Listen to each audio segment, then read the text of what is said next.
Okay. So, hope everyone's logged in and put the dog out the door, and other things that need to be put aside can be put aside for an hour, at least an hour, hopefully as much as you can of today, special time. You've been practicing on retreat a period of time, and you've been managing to, keep this focus of the room, then things build up, and this is the great opportunity of retreats, progressive deepening, which is as much about what you don't, it's about what you don't do as well as what you do. So just abiding and listening and not getting flooded with other stuff is already a great blessing. So I'd like to open the session with the chanting.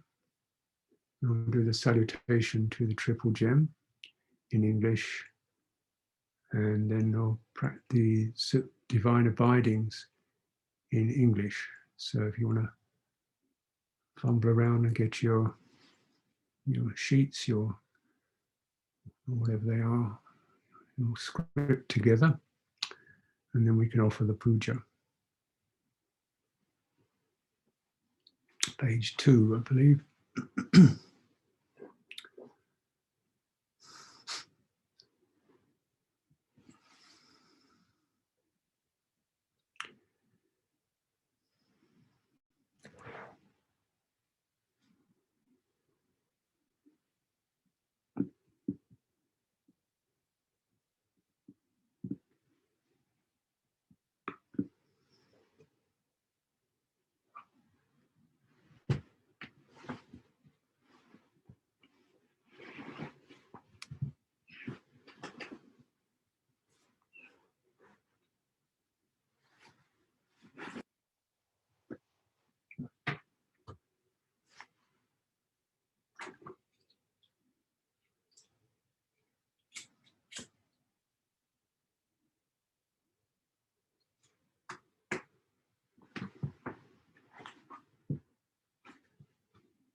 Through the blessed one, the Lord, who fully attained perfect enlightenment, to the teaching which he expounded so well, and to the blessed one's disciples who have practiced well.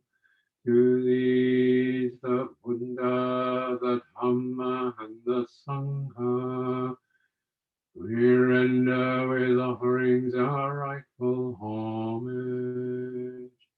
It is well for us that the Blessed One, having attained liberation, still had compassion for later generations. May these simple offerings be accepted for our long-lasting benefit and for the happiness it gives us. The Lord, the perfectly enlightened and blessed one, I render Blessed One.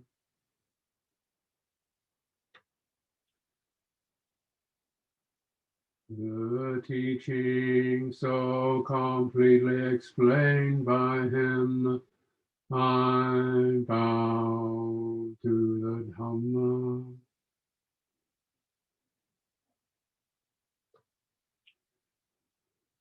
The Blessed One's disciples who have practiced well, I bow to the Sangha.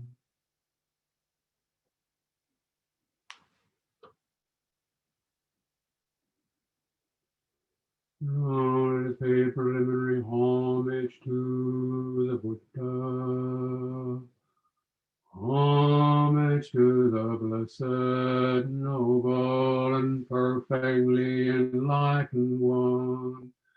Homage to the blessed, noble, and perfectly enlightened one. Homage to the blessed, noble, and perfectly enlightened one.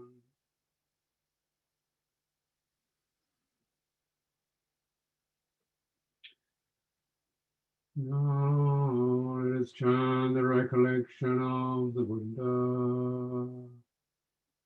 A good word of the Blessed One's reputation has spread as follows.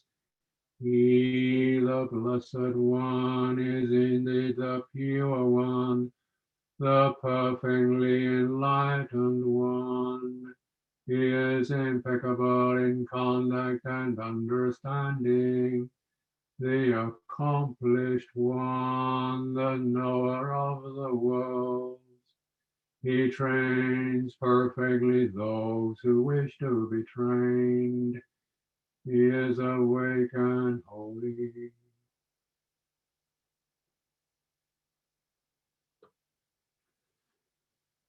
Now let us chant the recollection of the Dhamma.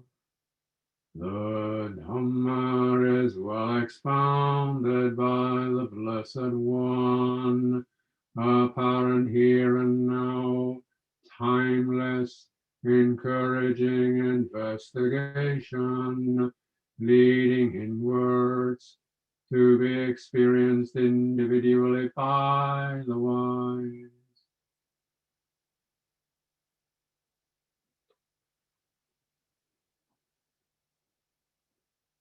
Now let's chant the recollection of the Sangha. They are the Blessed One's disciples who have practiced well, who have practiced directly, who have practiced insightfully, those who practice with integrity. That is the four pairs, the 8 kinds of noble beings. These are the Blessed One's disciples. Such ones are worthy of gifts, worthy of hospitality, worthy of offerings, worthy of respect.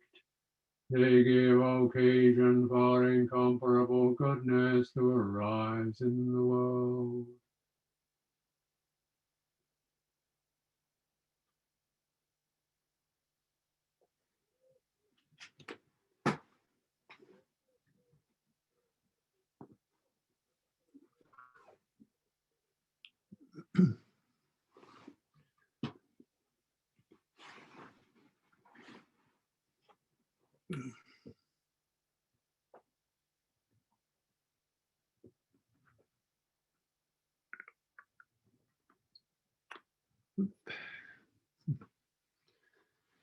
So the divine abidings, you can find that at least on page 9. Chant the English version.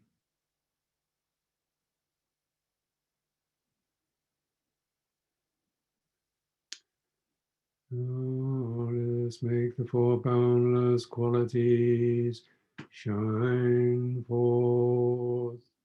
I will abide, pervading 1/4, with a heart imbued with loving kindness.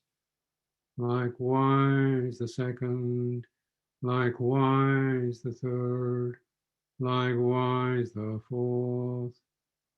So above and below, around and everywhere, and to all as to myself, I will abide, pervading the all-encompassing world, with a heart imbued with loving kindness, abundant, exalted, immeasurable, without hostility and without ill will.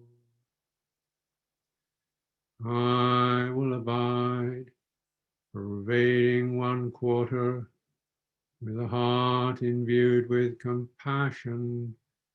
Likewise the second, likewise the third, likewise the fourth. So above and below, around and everywhere, and to all as to myself, I will abide, pervading the all-encompassing world, with a heart imbued with compassion, abundant, exalted, immeasurable, without hostility and without ill will. I will abide, pervading 1/4, with a heart imbued with gladness. Likewise the second, likewise the third, likewise the fourth.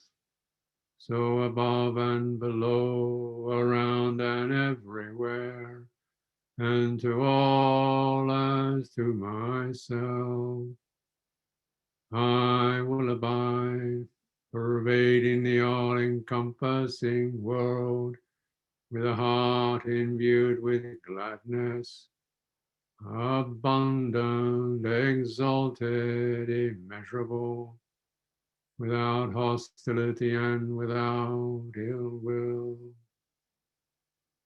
I will abide, pervading 1/4, with a heart imbued with equanimity. Likewise the second, likewise the third, likewise the fourth. So above and below, around and everywhere, and to all as to myself, I will abide, pervading the all-encompassing world, with a heart imbued with equanimity, abundant, exalted, immeasurable, without hostility and without ill will.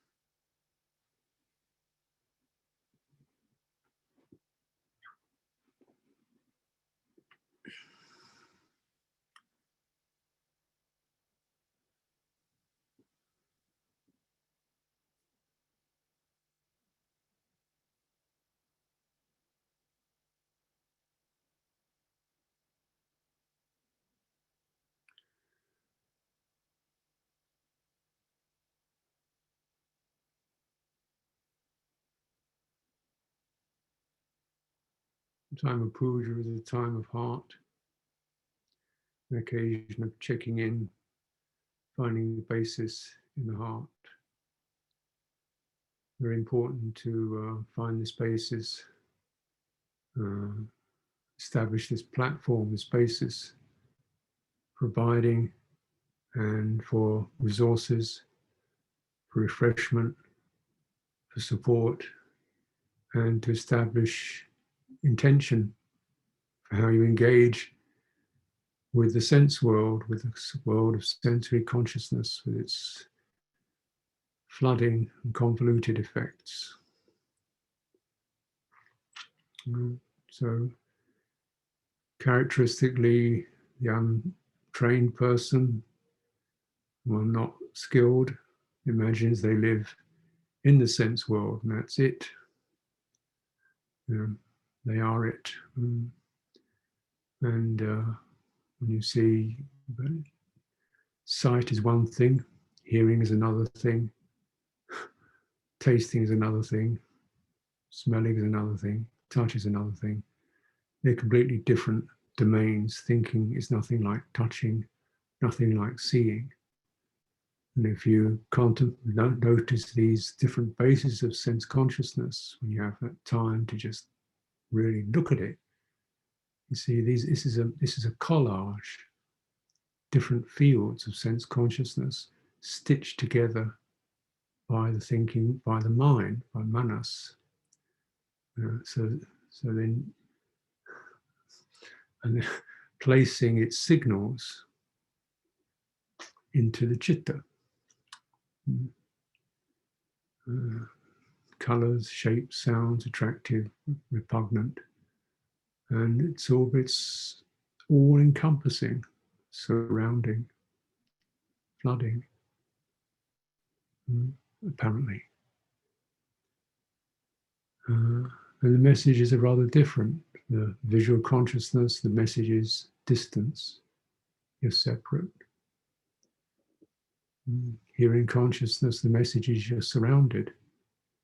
What's behind you?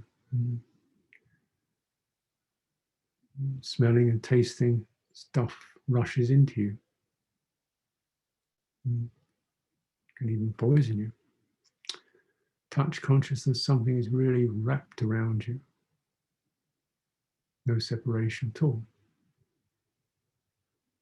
Okay, on a good day. But how many good days are there?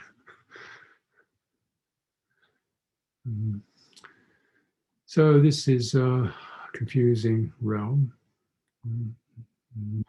Vijnana, mind consciousness, mano vijnana, derives perceptions and tries to establish,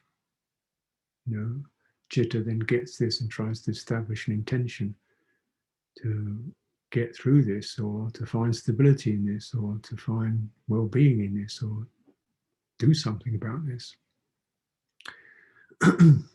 But before that can occur, we have to find where the chitta sits. It doesn't sit in the sight, sound, touch realm. It's a heart realm. It sits in the place of virtue and sorrow, of pain and joy, truth and confusion. It sits in a world of values and so on. So you want to find that platform, that basis. It's what puja is about, in which you deliberately align the sense consciousness to the heart consciousness rather than the other way around.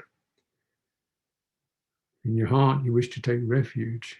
In your heart, you wish to bring forth truth, beauty, the virtue.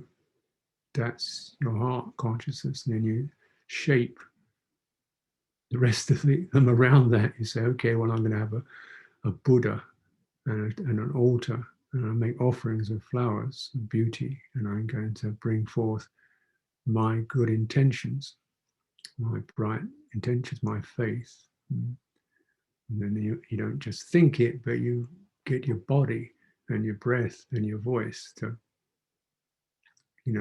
really get it out.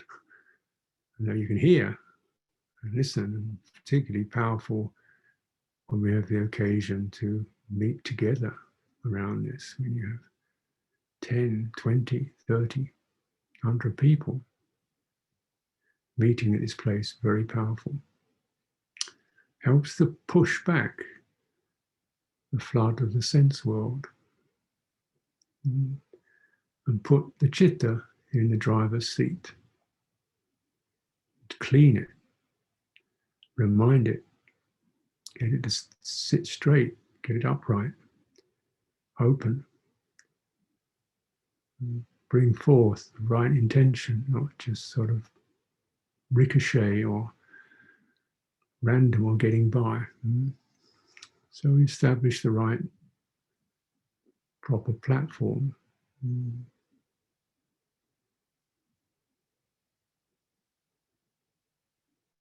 And cultivate this. And naturally, when we look at it purely from the sensory world, it's, well, what's all this? What's all this about? Yeah.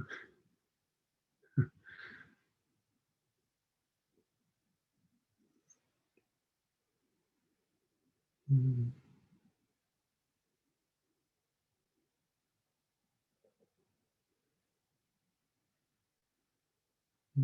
And you form the feedback loop whereby you, as you bring up these words and sounds and thinking mind, you pick up a meaning like awakened, guide, teacher, that which will guide me, pure one, and starts dropping that into the chitta.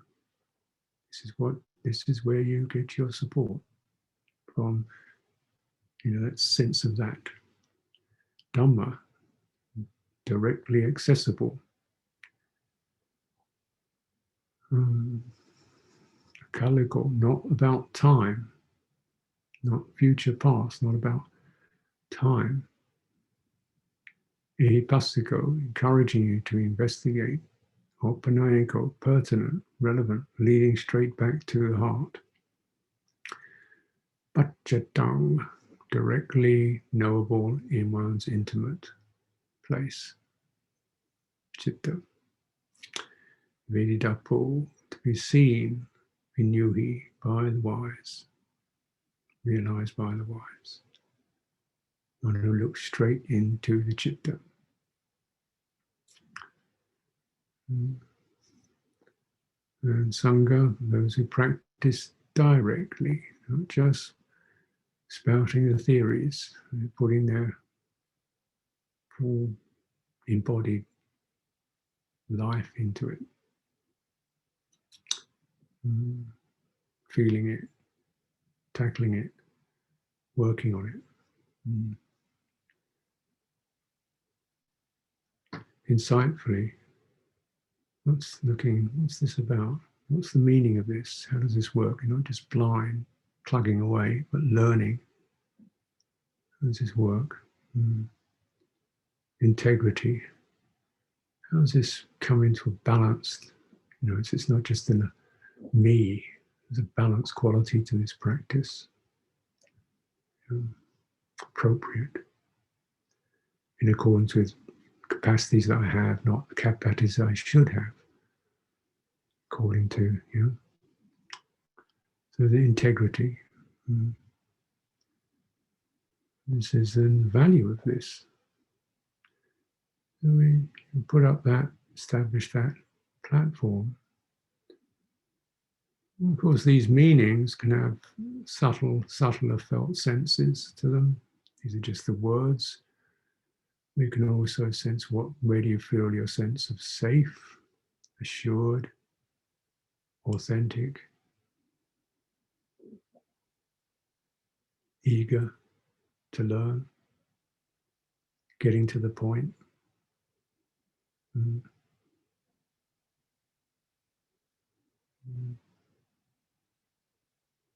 Being straight up with yourself, not waffling and fantasizing and drifting, but really straight up with yourself, able to correct yourself, steady yourself, encourage yourself, gladden yourself.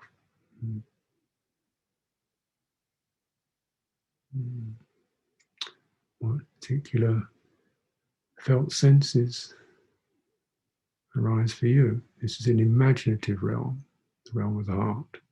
Images work there.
You define the image, the meaning can be just one word or one meaning.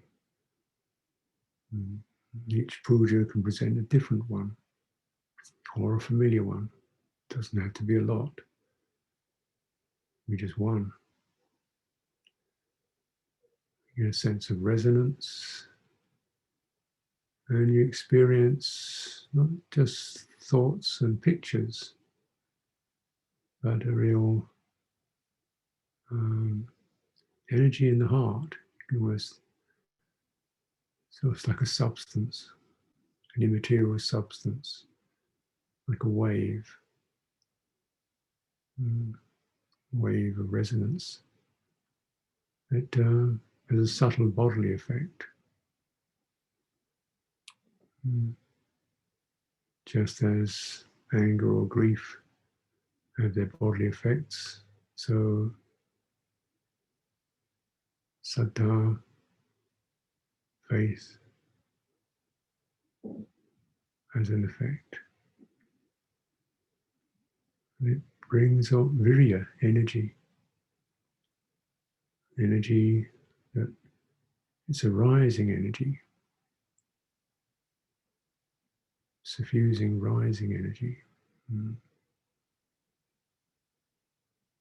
This is the energy of your practice. It's not willpower, heart power.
Mm. Mindfulness, just framing that up, the energy of devotion, of puja. We don't need to do much with it this time.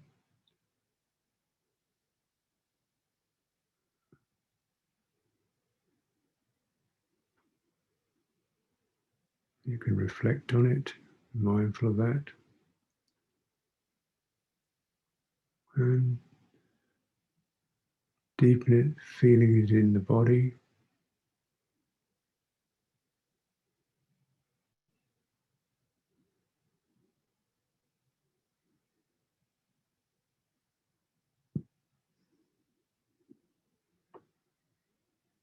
Mm.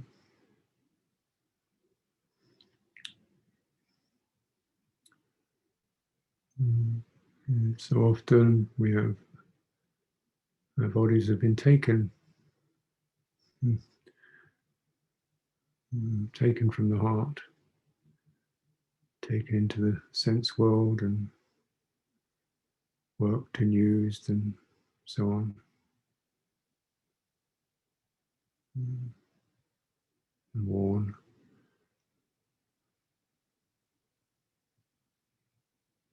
and judged and so on. Now we take it back, the subtle body, take it back. So the energies of the body are not all stressed and tangled and irregular and wavering, but you take it back. The heart opens, and then you begin to infuse your body with that. It's like regaining your own bright body, your own subtle body. This will be an immensely important foundation for your living, your work, and your passing on.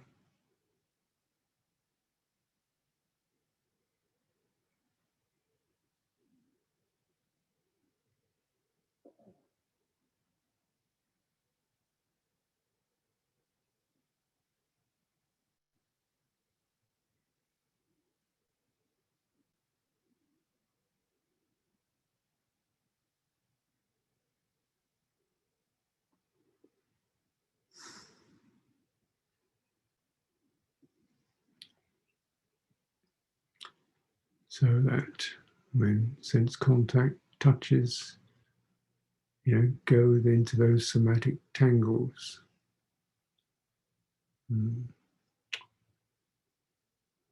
When sickness or death approach, the body is clear. There's no tangles. So chitta can leave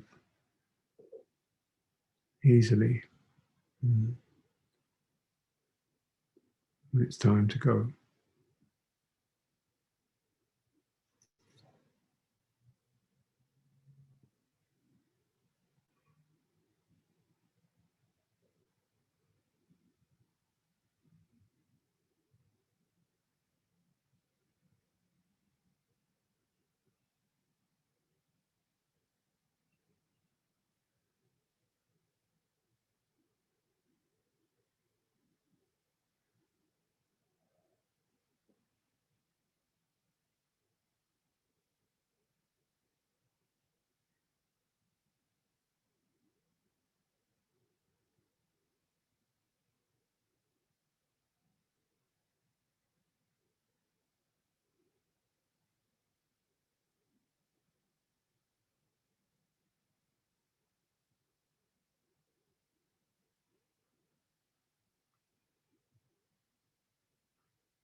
It's powerful realm, the realm of the heart, realm of chitta, and for a long time it's been confused.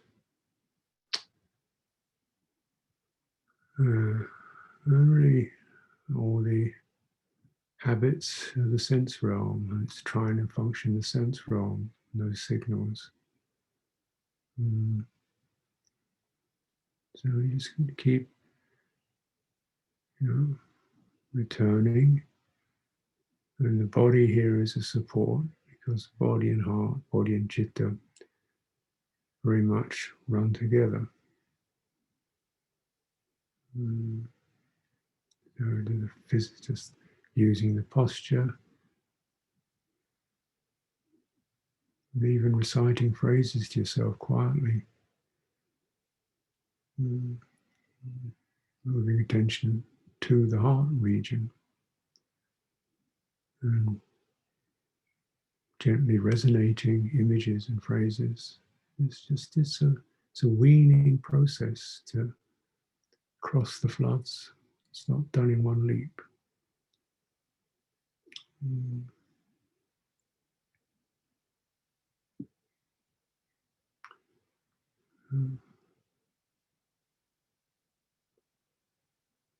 Not delayed, not about time.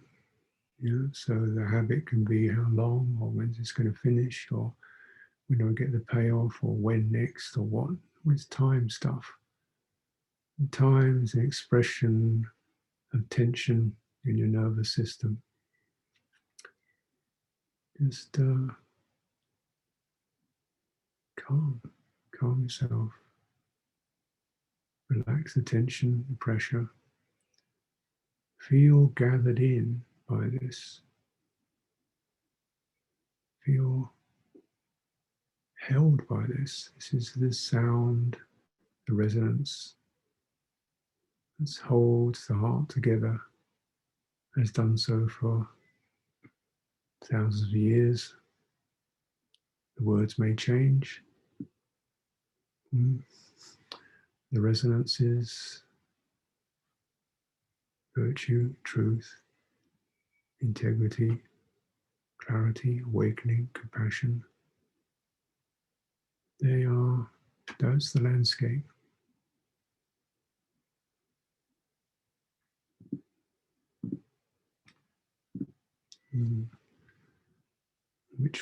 Which piece of territory is most important now?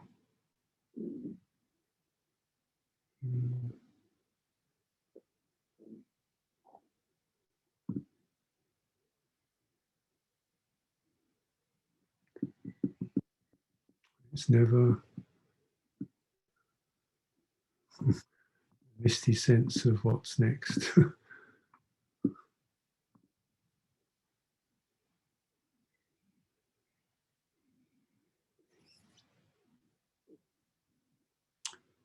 Deepening, intimate.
Mm.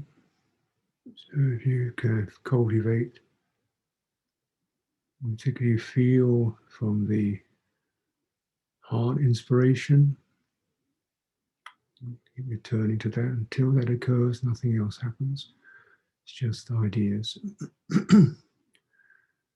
Whatever meanings, impressions, lights, images, values,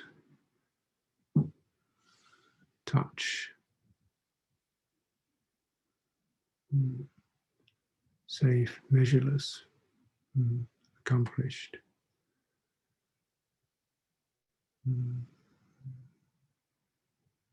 Linger, and you'll get this somatic resonance, a certain brightening of being. Mindful of that, give suitable attention to that, and deepen into samadhi. Mind settles, is made firm, established in the way of the Blessed One.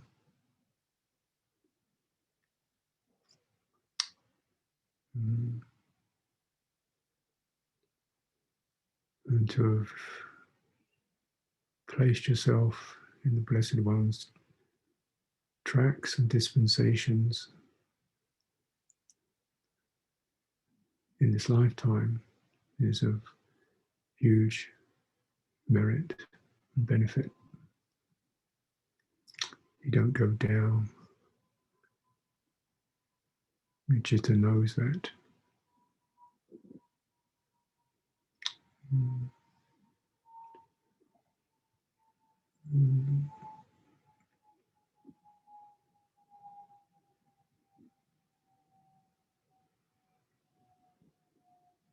Mm. Discernment, knowing the qualities that are present. Saddha, truthfulness, energy, aspiration.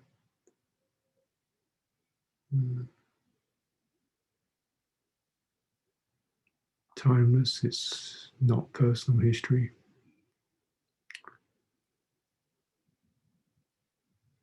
It's of another realm.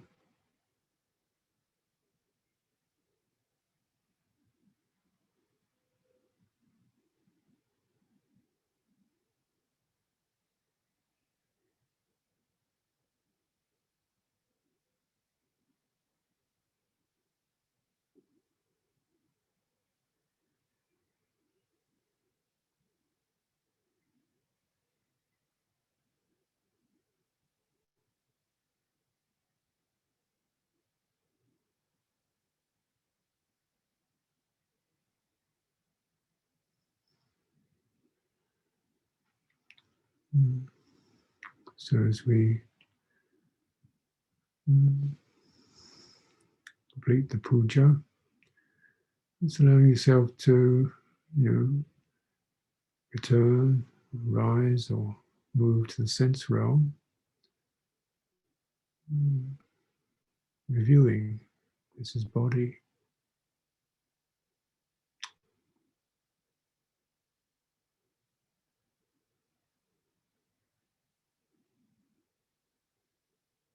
sound, opening the eyes. This is the realm of seeing, shapes, colors, distant from me, strange world.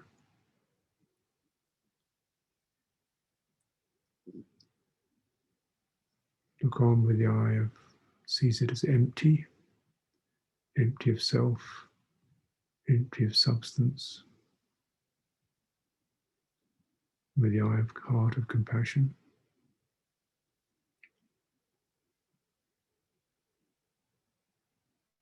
This is where beings get stuck.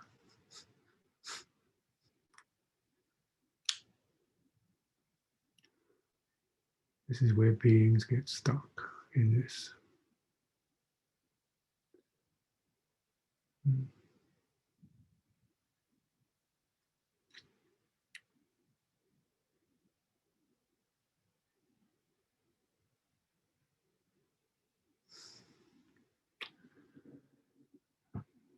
So take leave to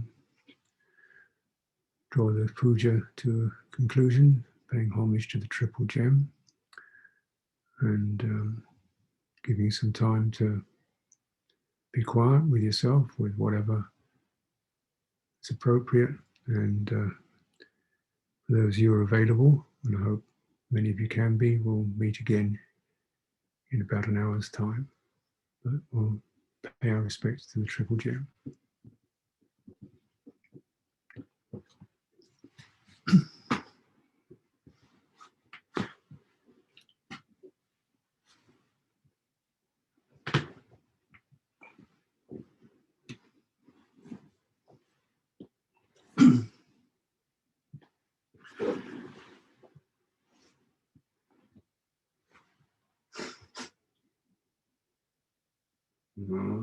Lord,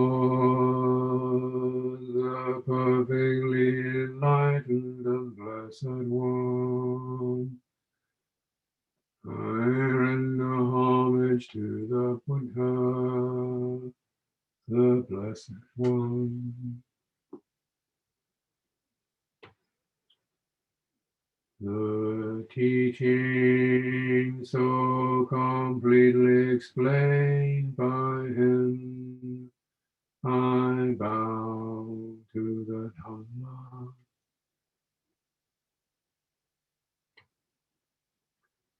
The Blessed One's disciples who have practiced well, I bow to the Sangha.